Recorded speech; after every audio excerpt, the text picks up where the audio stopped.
E aí galera, tudo bem? Sejam bem-vindos a mais um vídeo e nesse vídeo eu vou falar como que o intercâmbio ajudou a melhorar o meu inglês na prática. Bom, sobre o meu nível de inglês antes da viagem, eu estava no nível B2.3, como eu já havia falado.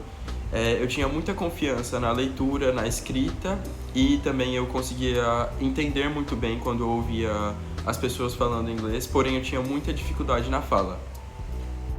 Eu estudava inglês na escola e também já tinha feito alguns cursos com outras escolas de inglês no Brasil, porém eu nunca me senti confiante na língua inglesa e eu sentia também que o ambiente escolar não fazia a gente realmente exercitar a língua inglesa, porque muitas das vezes a gente acabava apelando para o português e não tentava falar o inglês a todo momento.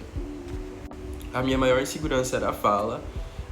Eu não achava a palavra adequada para o contexto que eu queria expressar em inglês. Isso foi uma coisa que eu percebi que quando eu cheguei aqui eu comecei a melhorar muito, porque a todo momento eu tinha que falar a língua inglesa e eu buscava sempre me corrigir.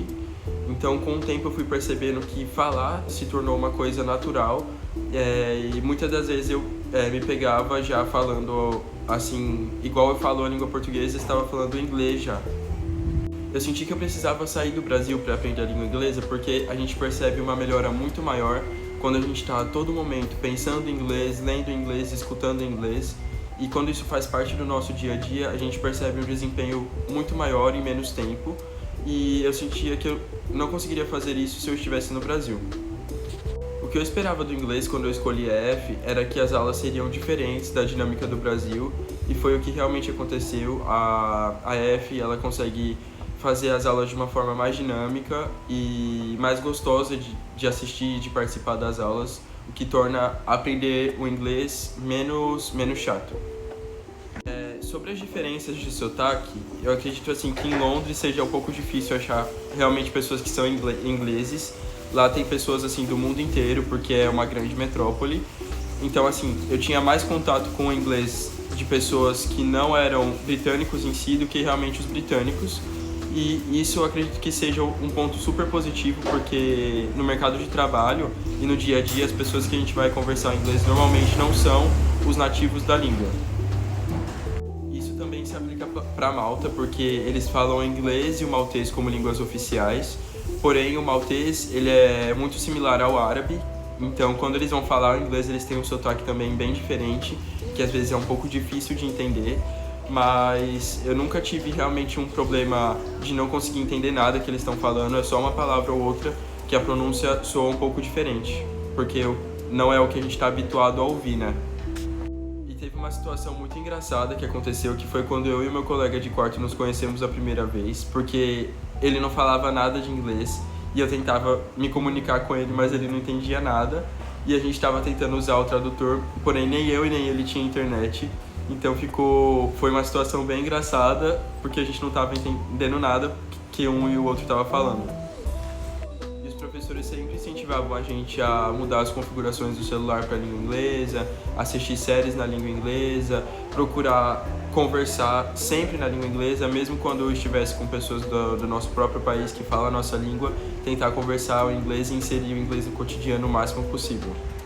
E eu senti que meu inglês estava realmente melhorando e que eu estava atingindo a fluência quando eu estava com meus amigos e a gente começou a fazer um debate sobre um assunto e a gente estava conversando a todo momento, de forma rápida, e eu estava conseguindo entender tudo que eles estavam falando e também estava conseguindo compartilhar a mensagem que eu queria falar.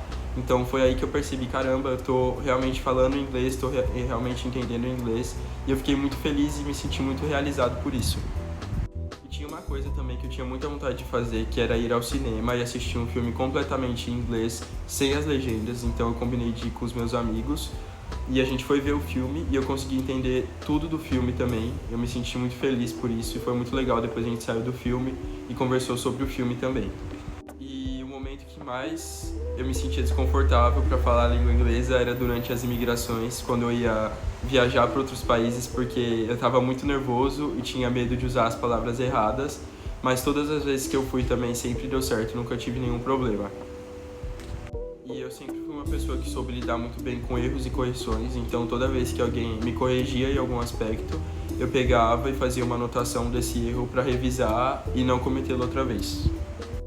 outra coisa bem legal é que eu comecei a pensar em inglês. Então, enquanto eu estava fazendo as minhas tarefas diárias, eu ia e pensava nas tarefas na língua inglesa. Isso principalmente no começo, assim, porque acho que o nosso cérebro ele começa a misturar tudo.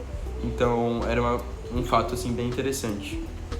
E uma coisa que me ajudou muito foram os aplicativos de flashcards. Então, assim, quando eu aprendi uma palavra nova durante a sala de aula, fora da sala de aula, ou assistindo filmes, séries, ouvindo música, eu colocava no aplicativo de flashcards, escrevia a palavra e sempre tentava assimilar ela a imagens, que foi uma coisa que realmente me ajudou bastante.